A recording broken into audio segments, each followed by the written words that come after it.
Put God first. Put God first in everything you do. Everything that you think you see in me, everything that I've accomplished, everything that you think I have, and I have a few things, everything that I have is by the grace of God. Understand that. It's a gift. I was sitting in my mother's beauty parlor, and I'm looking in the mirror, and I see behind me this woman under the dryer. And every time she looked up, every time I looked up, she was looking at me, just looking me in the eye. I didn't know who she was, and I said, she said, somebody give me a pen, give me a pencil. I have a prophecy. March 27, 1975, she said, boy, you are going to travel the world and speak to millions of people. Now, mind you, I was flunked out of college. I'm thinking about joining the army. I didn't know what I was going to do, and she's telling me I'm going to travel the world and speak to millions of people. Well, I have traveled the world, and I have spoke to millions of people. But that's not the most important thing, the success that I had. The most important thing is that what she taught me and what she told me that day has stayed with me since. I've been protected. I've been directed. I've been corrected. I've kept God in my life, and it's kept me humble. I didn't always stick with him, but he always stuck with me. So stick with him in everything you do.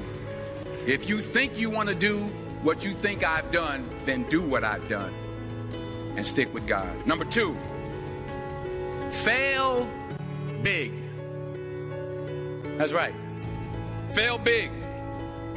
Today's the beginning of the rest of your life, and it can be very frightening. It's a new world out there. It's a mean world out there, and you only live once.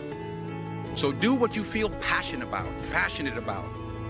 Take chances, but don't be afraid to go outside the box. Don't be afraid to think outside the box. Don't be afraid to fail big, to dream big. But remember, dreams without goals are just dreams, and they ultimately fuel disappointment. So have dreams, but have goals. And understand that to achieve these goals, you must apply discipline and consistency.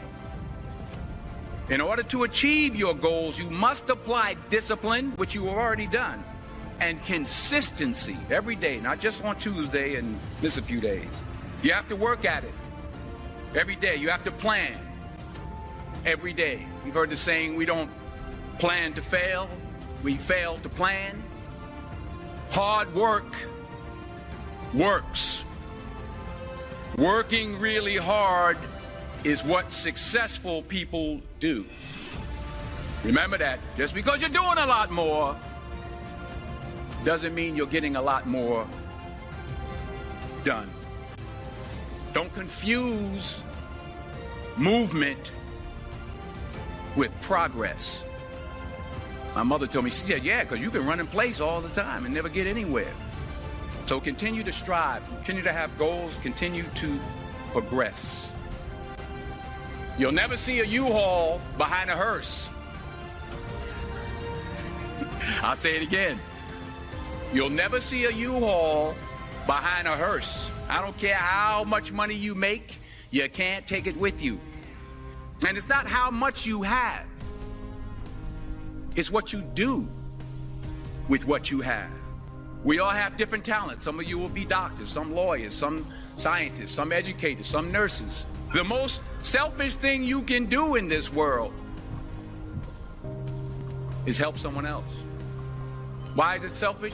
Because the gratification, the goodness that comes to you, the good feeling that I get from helping others, nothing's better than that. Nothing's better than that. Not jewelry, not big house I have, not the cars, but it's the joy. That's where the joy is, in helping others. That's where the success is, in helping others. Finally, I pray that you put your slippers way under the bed tonight.